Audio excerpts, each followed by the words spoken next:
السلام علیکم پیارے ریڈرز، کیسے ہیں آپ سب؟ امید کرتی ہوں سب ٹھیک ہوں گے۔ تو بڑھتے ہیں آج کی ایپیسوڈ کی طرف۔ اسیر طلب از قلم ہیبا خان، قسط نمبر 34۔ میں سوچ رہا ہوں کہ کیوں نہ آج باہر ڈنر کرنے چلیں۔ کیا ارادہ ہے تمہارا؟ زریز خان کمرے میں داخل ہوتے بولا۔ منتہا جو بیڈ پر موبائل میں جنت کے پتے ناول کھولے پڑھنے میں مصروف تھی، زریز کی بات سن کر اس کی طرف متوجہ ہوئی تھی۔ موبائل بند کر کے اپنے خان کو دیکھا تھا، جو بلیک کلر کی شلوار قمیض میں اپنی چوڑی جسامت کے ساتھ بلیک کلر کا ہی شال اوڑھے نظر لگ جانے کی حد تک خوبصورت لگ رہا تھا۔ ایسے کیا دیکھ رہی ہو خانم؟ تمہارا ہی ہوں، چھپ چھپ کر کیوں دیکھ رہی ہو؟ سرِ عام دیکھو، کوئی تمہیں کچھ بھی نہیں بولے گا۔ زریز خان نے اس کی نظریں اپنے اوپر محسوس کی تو شرارت آمیز انداز میں ایک آنکھ دباتے بولا تھا، جانتی ہوں کہ آپ میرے ہی ہیں اور میں آپ کو دیکھ بھی سکتی ہوں۔ شرارت کرنا بند کریں اور یہ بتائیں باہر کیوں جانا ہے؟ منتہا نے اس کی آنکھوں میں شرارت دیکھی تو جلدی سے اسے کہا تھا، جانتی جو تھی کہ شرارت میں اس کا خان ہمیشہ ہی ٹریک سے نیچے اتر جاتا تھا۔ بس ایسے ہی میرا دل چاہ رہا ہے، ہماری نئی شادی ہوئی ہے تو ہمیں باہر گھومنا چاہیے۔ ویسے میں ہانی مون بھی پلان کر رہا تھا، لیکن ابھی وہ تھوڑے ٹائم بعد پلان کرتے ہیں۔ ابھی فی الحال تو میرے ساتھ آج رات باہر چلو، کھانا ہم دونوں باہر ہی کھائیں گے اور ایک خوبصورت سی رات گزار کر واپس آ جائیں گے صبح کیوں؟ اگر صرف کھانا کھانے ہی جانا ہے تو وہ تو 2 گھنٹے بعد ہم واپس آ جائیں گے، لیکن پوری رات باہر گزارنے کی کیا تک بنتی ہے؟ منتہا نے بھی اس بار شرارت آمیز انداز میں اس کی طرف دیکھتے کہا تھا۔ زریز نے جب محسوس کیا کہ وہ اسے تنگ کر رہی ہے تو اپنی گھڑی ڈریسنگ ٹیبل پر رکھتے، ساتھ ہی اپنا والیٹ اور کار کی چابی بھی ڈریسنگ ٹیبل پر رکھتے، وہ اس کی طرف بڑھتے اسے باہوں میں بڑے بیڈ پر لیٹ چکا تھا۔ میری خانم، آپ کو نہیں لگتا کہ آپ کی زبان کچھ زیادہ ہی چلنے لگ گئی ہے؟ زریز خان نے اس کی گھنی لمبی پلکوں کو دیکھ کر دھڑکتے ہوئے دل پر قابو پاتے کہا تھا۔ بالکل بھی نہیں، میری زبان ہے، میں بول رہی ہوں، آپ سن رہے ہیں تو کیا ٹیکس جا رہا ہے کیا؟ میں بولوں گی اور جتنا دل چاہے گا اتنا ہی بولوں گی۔ منتہا اس کے حصار میں شیرنی بنے اس کے مقابلے پر اتر آئی۔ اچھا میری خانم تو بڑی دیدہ دلیر بن رہی ہے، تو کیا میرے ساتھ لڑائی کرنے کا ارادہ ہے؟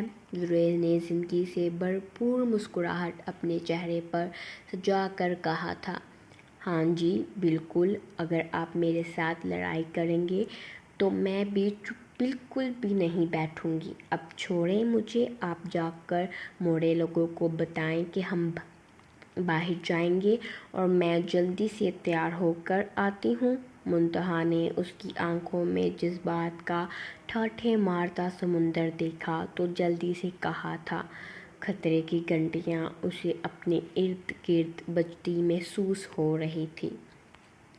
نہیں، اب میرا دل نہیں ہے باہر جانے کا، اب میرا یہیں پر تمہارے ساتھ ٹائم سپینڈ کرنے کا دل ہے۔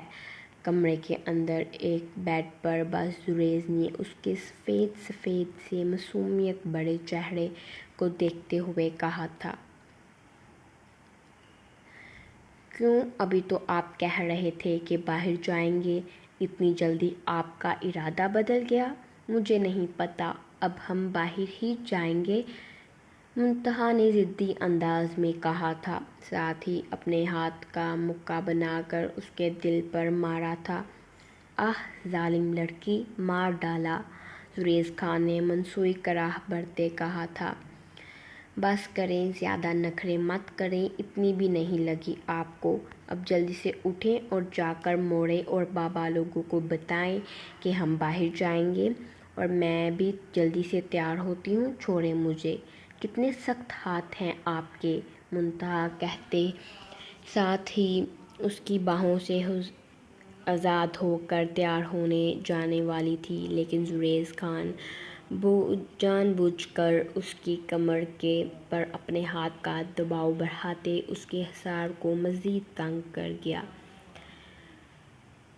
اچھا، شادی سے پہلے تو میرے ہاتھ بہت اچھے لگتے تھے، اور وہی ہاتھ اب تمہیں سخت لگنے لگ گئے ہیں؟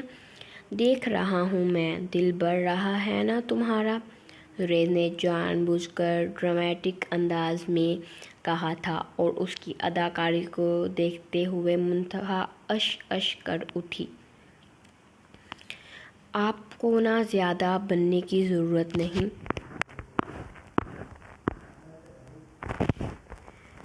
اب اگر آپ نے مجھے کہا کہ ہم باہر جائیں گے، اب میرا بھی دل کر رہا ہے، تو اب مجھے باہر جانا ہے تو جانا ہی ہے، چاہے آپ کچھ بھی بولیں۔ اب میں بالکل بھی گڑ نہیں ٹھہروں گی۔ اب آپ نے مجھے باہر لے کر جانا ہے، آئس کریم بھی کھلانی ہے آپ نے مجھے، منتہا نے لاڈ بھرے لہجے اور ضدی انداز میں کہتے اپنا سر اس کے سینے پر رکھ دیا تھا۔ آہ خانم، پہلے کیا کم دیوانہ ہوں آپ کا، جو مزید ایسی اداؤں سے مجھے اپنا دیوانہ بنانے پر تلی ہوئی ہو، بتاؤ ذرا مجھے۔ منتہا کی اس ادا کو دیکھتے زریز خان کا بالکل بھی دل نہیں چاہ رہا تھا کہ وہ کہیں بھی باہر جائے۔ اپنی یہ رات اسے باہر جا کر سپوائل تھوڑی نہ کرنی تھی، وہ تو بس اپنی خانم کے ساتھ اپنے بیڈ پر ہی خوش رہتا تھا۔ باہر جانے کا تو وہ بس مذاق کر رہا تھا، لیکن اس کی خانم تو سیریس ہی لے چکی تھی، اور اب تو اسے باہر جانا تھا تو جانا ہی تھا۔ چلو ٹھیک ہے، آپ تیار ہو، تب تک میں موڑے لوگوں کو بول کر آتا ہوں میرے بھی کپڑے نکال دیں، میں بھی آ کر فریش ہو جاؤں گا۔ زریز خان زادہ نے بالآخر اس کی ضد مان ہی لی تھی۔ اس کے ماتھے پر عقیدت سے بوسہ دیتے ہوئے کہا تو منتہا نے بھی اس کے لمس کو کھلے دل کی گہرائیوں سے محسوس کیا، اور ہاں میں سر ہلاتے وہ جلدی سے خوشی خوشی اٹھ کر اپنی تیاریوں میں مصروف ہو گئی تھی۔ زریز تو اس کی اتنی خوشی کو دیکھ کر رہ گیا تھا، اسے اور کیا چاہیے تھا؟ اگر اس کی زندگی کے چہرے پر مسکراہٹ تھی تو وہ بھلا کیوں کر اسے اداس ہوتا؟ اپنی زندگی کی خوشی میں ہی وہ خوش تھا۔ اس کی خوشی کو دیکھتے ہوئے نفی میں سر ہلاتے وہ اٹھا اور کمرے سے باہر موڑے اور بابا لوگوں کو بتانے چلا گیا کہ وہ آج منتہا کے ساتھ باہر جانے والا ہے۔ گڑیا کہاں ہو تم؟ ایان خان کمرے میں داخل ہوتے ادھر سے ادھر اپنی گڑیا کو کمرے میں نہ دیکھ کر پکار رہا تھا۔ بالکنی کا کھلا دروازہ دیکھ کر وہ بالکنی کی طرف بڑھا اور اسے گہری سوچوں میں گم دیکھ کر اس کے چہرے پر اداسی دیکھ کر ایان خان اس کے پاس آیا تھا۔ طبیعت ٹھیک ہے نا تمہاری؟ ایان خان اس کے سامنے بالکنی میں اس کے پاس زمین پر ہی بیٹھتے اس کے دونوں ہاتھوں کو اپنے ہاتھوں میں لیتے بولا تھا۔ جی، خدیجہ نے یک لفظی جواب دیا تھا۔ نہ جانے کیوں اسے اچھا نہیں لگا تھا اس طرح سے ایان خان کا اپنے قدموں میں بیٹھنا۔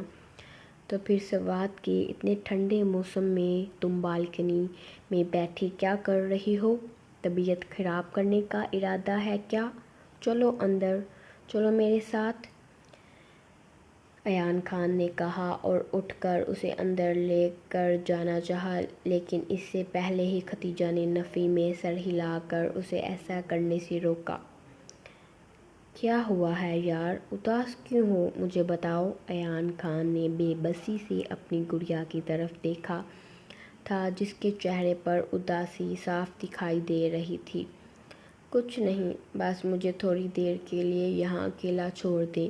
خدیجہ کے منہ سے الفاظ نکلے بھی تو کیا کہ اکیلا چھوڑ دیں۔ ایان خان ایسا ہرگز بھی نہیں چاہتا تھا۔ اگر وہ اداس تھی تو اپنی اداسی کی وجہ وہ ایان خان سے کہہ کر اپنی اداسی دور کر سکتی تھی، لیکن وہ پتہ نہیں وہ لڑکی کیسی تھی، اپنے کھول سے وہ باہر ہی نہیں نکل رہی تھی۔ چلو اندر آ جاؤ، پھر میں آپ کو آئس کریم بھی کھلاؤں گا۔ ایان خان نے اسے لالچ دینی چاہی، لیکن پھر بھی خدیجہ کے چہرے پر اداسی نہیں، اپنے پہرے بٹھائے ہوئے تھے۔ انہیں کیا ہوا ہے مجھے بتاؤ، کسی نے کچھ کہا ہے؟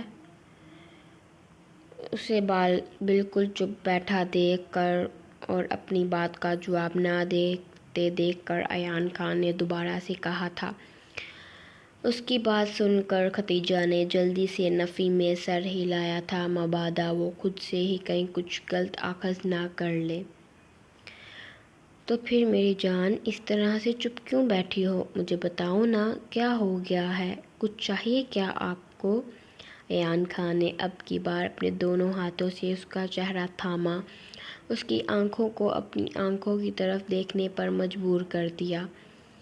بس ایسے ہی، مجھے وجہ نہیں پتا، میرا دل اداس ہے۔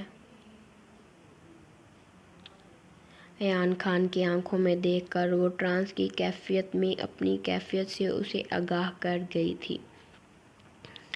اچھا چلو کوئی بات نہیں، کبھی کبھی ایسا ہو جاتا ہے، ماحول بھی بدل رہا ہے نا موسم کے لحاظ سے، تو اسی وجہ سے شاید تمہارا دل اداس ہو گیا ہوگا۔ چلیں اب آپ کا دل یہ ایان خان ٹھیک کرتا ہے۔ وہ کیسے؟ بے ساختہ ہی خدیجہ نے ایان خان کی خوبصورت اور تیکھے سے نین نقوش کو دیکھتے کہا تھا۔ آپ کو باہر آئس کریم کھلانے لے کر جاؤں گا تو آپ کا دل بالکل ٹھیک ہو جائے گا، ایان خان نے پیار سے اس کی طرف دیکھتے ہوئے کہا تھا۔ نہیں، مجھے باہر تو بالکل بھی نہیں جانا، خدیجہ نے بے ساختہ ہی کہا تھا۔ پتہ نہیں کیوں باہر کی دنیا دیکھنے سے وہ ہمیشہ گھبرا جاتی تھی، اسی لیے زیادہ تر اس کی کوشش ہوتی تھی کہ وہ گھر میں ہی رہتی، لیکن کب تک؟ ایک دن تو آخر اس نے دنیا کا سامنا کرنا تھا۔ کیوں نہیں جانا چاہتی آپ میرے ساتھ؟ باہر بتائیں مجھے۔ ایان خان نے پیار بھری نظروں سے خدیجہ سے پوچھا تھا۔ بس ایسے ہی، میرا دل نہیں کر رہا، میں تھوڑی دیر بعد خود ہی ٹھیک ہو جاؤں گی۔ آپ نے اگر آئس کریم کھلانی ہے تو میرے لیے یہیں لے آئیں۔ بے ساختہ ہی خدیجہ کی زبان پھسلی تھی، اب وہ اپنے دل کی بات زبان پر لے ہی آئی تھی۔ ایان خان نے مسکراتی نظروں سے اس کی طرف دیکھا تھا۔ اس کے لیے یہ بھی بہت تھا کہ وہ کم از کم اپنے دل کی خواہش اس کے سامنے ظاہر تو کر رہی ہے نا، ورنہ تو اپنے دل کی خواہشوں کو وہ اپنے دل میں ہی دبائے رکھتی تھی۔ ٹھیک ہے، میں ابھی تمہارے لیے آئس کریم لے آتا ہوں۔ بالکنی سے کمرے کے اندر جاؤ، یہاں پر سرد ہوا چل رہی ہے، آپ کی طبیعت خراب ہو جائے گی۔ ایان خان نے آنکھوں میں فکر مندی لیے اس کی طرف دیکھتے کہا تھا۔ ایان خان کی آنکھوں میں اپنے لیے فکر دیکھتے ہوئے نہ جانے کیوں خدیجہ کو اچھا لگا تھا۔ عزت اور احترام تو پہلے ہی اس کے دل میں ایان خان کے لیے بہت تھا، لیکن اب شاید محبت کی چھوٹی چھوٹی سی کونپلیں اس کے دل میں پھوٹنے لگی تھیں ایان خان کے لیے۔ ٹھیک ہے، لے جائیں مجھے، لاڈ سے کہتے ہوئے ایان خان کو ٹوٹ کر خدیجہ پر پیار آیا تھا۔ اس کا دل چاہا تھا کہ وہ اس کا ماتھا چوم لے، لیکن جانتا تھا کہ ابھی نہیں، آہستہ آہستہ ہی صحیح، لیکن وہ اس کے لمس سے مانوس ہو جائے گی۔ آ جاؤ، ایان نے اس کی ویل چیئر کو گھسیٹ کر کمرے میں لاتے بیڈ کے پاس چھوڑا۔ بٹھا دوں یا خود بیٹھ جاؤ گی؟ ایان نے اس کی طرف سوالیہ نظروں سے دیکھتے کہا۔ آپ بٹھا دیں۔ نہ جانے کیوں ختیجہ کا دل تھا کہ وہ یوں ہی اس کے لاڈ اٹھاتا رہے، وہ اس سے اپنی فرمائشیں کرتی رہے اور وہ ایان خان اس کی ساری فرمائشیں پوری کرتا رہے۔ ٹھیک ہے۔ ایان خان نے دھیرے سے اسے برائڈل سٹائل میں گود میں اٹھا کر بیڈ پر بٹھایا تھا، ساتھ ہی کمفرٹر اس کے پیروں پر ڈالتے اس کے بکھرے ہوئے بال کان کے پیچھے ارساتے پیار بھری نظروں سے اس کی طرف دیکھا۔ ختیجہ کی طرف سے یہ مثبت تبدیلی اسے بے حد بھائی تھی۔ اس کا یوں ہی دل چاہ رہا تھا کہ وہ اپنی گڑیا کے یوں ہی نخرے اٹھاتا رہے، پھر کوئی اور کام تو جیسے ایان خان کا بچا ہی نہیں تھا دنیا میں۔ بے ساختہ ہی اسے اپنے دل کی سوچ پر ہنسی آئی تھی اور اس کا گال سہلاتے ہوئے وہ اٹھا اور کمرے سے باہر اس کے لیے آئس کریم لینے چلا گیا۔ مزید اگر اس کے پاس بیٹھتا تو دل مزید گستاخی کرنے پر اسے اکساتا، اسی لیے جلدی سے وہ کمرے سے باہر نکل آیا تھا۔ موڑے، آپ کو پتہ ہے آپ کا وہ ڈانٹنا سور بیٹا مجھے بالکل بھی نہیں پسند، حکم چلاتا ہے مجھ پر کہ میں اس کی بیوی ہوں۔ نور حدیقہ خانم کے گلے لگی ہنوز دانیال خان کی شکایت کرنے میں مصروف تھی۔ اس کی معصومیت کو دیکھتے ہوئے حدیقہ خانم نے اپنی مسکراہٹ دبائی تھی۔ اس کا چہرہ اپنے سینے سے نکالتے ہوئے دونوں ہاتھوں میں بڑھا تھا۔ میری جان، آپ دانیال کی بیوی ہی ہیں۔ اوہ اچھا، میں تو بھول ہی گئی تھی۔ نور نے جلدی سے معصومیت سے ہاں میں سر ہلایا، جیسے کہ اسے یاد آ گیا ہو کہ وہ اس شیر کی ہی بیوی ہے۔ موڑے، آپ اسے ڈانٹیں گی نا؟ وہ مجھے بہت ڈانٹیں گے، غصہ بھی کرتے ہیں اور مجھ پر اپنا حکم بھی چلاتے ہیں۔ آپ کو پتہ ہے رات میں بھی انہوں نے مجھے ڈانٹا تھا۔ منسوئی آنسو اپنی آنکھوں میں لاتے ہوئے نور حدیقہ خانم کو ساری وجاہتیں دے گئی تھی دانیال کو ڈانٹنے کی۔ ٹڈی، کیا شکایتیں کر رہی ہو تم میری موڑے سے؟ دانیال خان، جو ابھی تھوڑی دیر پہلے ہی لاؤنج کے اندر داخل ہونے والا تھا، اپنی بیوی کی گوہر افزائیاں سن کر وہ بالکل شاکڈ رہ گیا تھا۔ کتنی چالاک تھی وہ، کتنے آرام سے اس کی موڑے کے سینے سے ہی لگے اس کی ہی شکایتیں کر رہی تھی اور ساتھ ہی ساتھ ایک کے دو لگا رہی تھی۔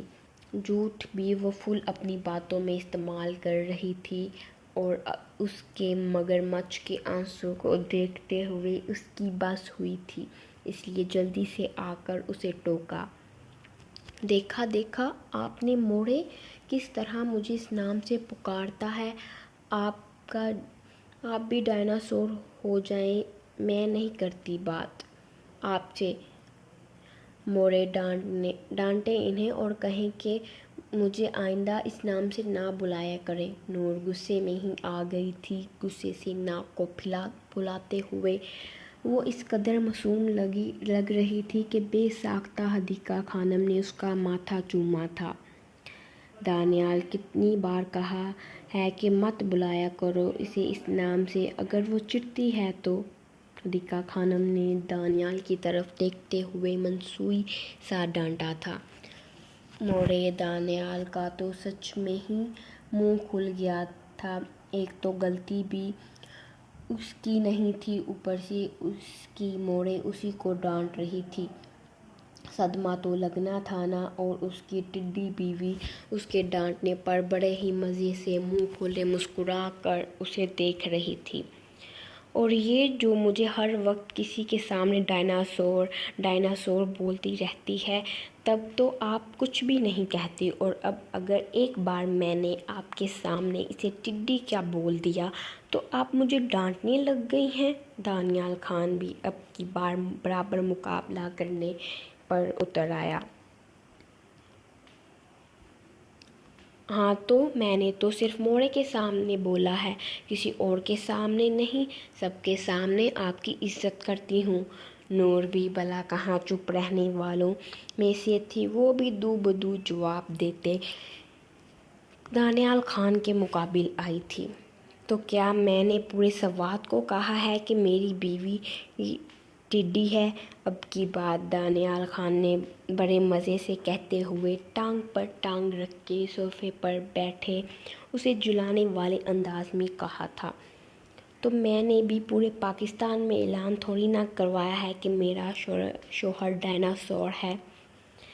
نور کے حاضر جواب پر دانیال خان نے بسم کرنے والے انداز میں اس کی طرف دیکھا، لیکن نور کو بلا کہاں اس کی آنکھیں ڈرا سکتی تھی، وہ تو خود اپنی مستی میں ہی گم دانیال خان سے مقابلہ کرنے پر اتر آئی تھی۔ چپ کر جاؤ دونوں، کیسے بچوں کی طرح لڑ رہے ہو؟ شادی ہو گئی ہے تم دونوں کی، تھوڑا سا تم میچور بیہیو کر لیا کرو۔ دانیال، اگر وہ چھوٹی ہے تو تم تو بڑے ہو، اگر وہ ایسا کچھ کہتی بھی ہے تو اسے پیار سے سمجھایا کرو، ڈانٹنے کی ضرورت نہیں ہے۔ اور تم بھی نور، مت بولا کرو اسے، یہ اب شوہر ہے تمہارا، عزت دیا کرو اسے۔ حدیقہ خانم نے ان دونوں کو ڈانٹتے ہوئے کہا تھا، اور حدیقہ خانم کی ڈانٹ سنتے ہوئے نور کی آنکھوں میں آنسو آ گئے تھے۔ لاؤنج میں کوئی اور تو تھا نہیں، حدیقہ خانم اور دانیال ہی تھے۔ جب دانیال نے اسے ڈانٹا تو وہ ختیجہ خانم کے سینے سے لگے آنسو بہا رہی تھی۔ اب وہ بے ساختہ اٹھی اور دانیال خان کے سینے سے لگی رو رہی تھی۔ اسی اچانک ہوئی واردات پر وہ بھی اپنے موڑے کے سامنے دانیال خان کانوں کی دود تک سرخ ہو گیا اور اس کی ٹڈی سی لڑکی کو دیکھا تھا جو بغیر کسی لحاظ کیے اس کی ماں کے سامنے ہی اس کے سینے سے لپٹ کر بیٹھ گئی تھی۔ نور بے ساختہ ہی دانیال خان نے اسے پکارا، اس کے بالوں میں پیار بھرے انداز میں ہاتھ پھیرا تھا، جس کی وجہ سے نور کے آنسوں میں مزید روانگی آئی تھی۔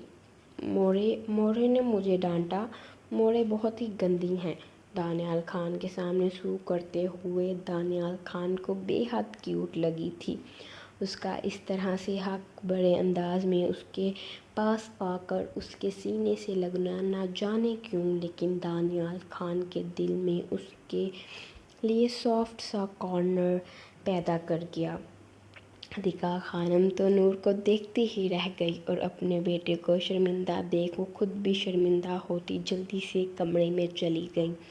نور کے بچنے سے تو وہ واقف تھی، لیکن اس پہ اتنا بچپنا ہے اس سے حدیقہ بیگم واقف تھی، اور اسی طرح سے نور کا حق جما کر دانیال کے پاس جانا حدیقہ خانم کو بھی اچھا لگا تھا۔ چلو بس کرو، آئندہ موڑے نہیں ڈانٹیں گی، ٹھیک ہے؟ دانیال خان نے پیار سے اس کے آنسو صاف کیے تھے۔ وہ مزید سو سو کرنے لگ گئی۔ ٹھیک ہے، مجھے چیزیں دلوانے لے جائیں، آئس کریم بھی کھلا دیں اور میرے لیے جوس، کیک، چاکلیٹ یہ سب بھی لا دیں، اور مجھے اپنے ساتھ لے کے جائیں، مجھے آپ کے ساتھ باہر جانا ہے۔ نور نے موقع دیکھ کر لاڈ بھرے انداز میں کہا تھا۔ اس کا ڈائناسور تو پیار بھرا انداز کبھی کبھی ہی دیکھنے کو ملتا تھا، اسی لیے موقع کا فائدہ اٹھاتے نور نے اپنی ساری خواہشوں کا اظہار کیا تھا۔ دانیال خان نے گھور کر اس کی طرف دیکھا جو اس کے خیال کرنے کا ناجائز فائدہ ہی اٹھا رہی تھی، لیکن خیر وہ اس کی بیوی تھی اور کھانے پینے کے معاملے میں تو وہ اپنی بیوی پر بالکل بھی کوئی پابندی نہیں لگا سکتا تھا۔ اسی لیے اسے کہا کہ جاؤ فریش ہو کر آؤ، پھر ساتھ ہی چلتا ہوں۔ دانیال خان کے اتنی جلدی مان جانے پر نور بے ساختہ مسکرائی تھی اور جلدی سے اٹھی۔ وہ صوفے سے نیچے اپنی چپل پہنتی بھاگنے کے انداز میں، اس سے پہلے کہ لان سے نکلتی وہ دوبارہ دانیال خان کے پاس آئی۔ نور کو سوالیہ نظروں سے دیکھتے دانیال خان نے اپنا چہرہ اٹھا کر اس کی طرف دیکھا۔ نور جھکی اور اس کے گال پر اپنی لب رکھ گئی۔ اب وہ 200 کی سپیڈ سے اپنے کمرے کی طرف بھاگی تھی۔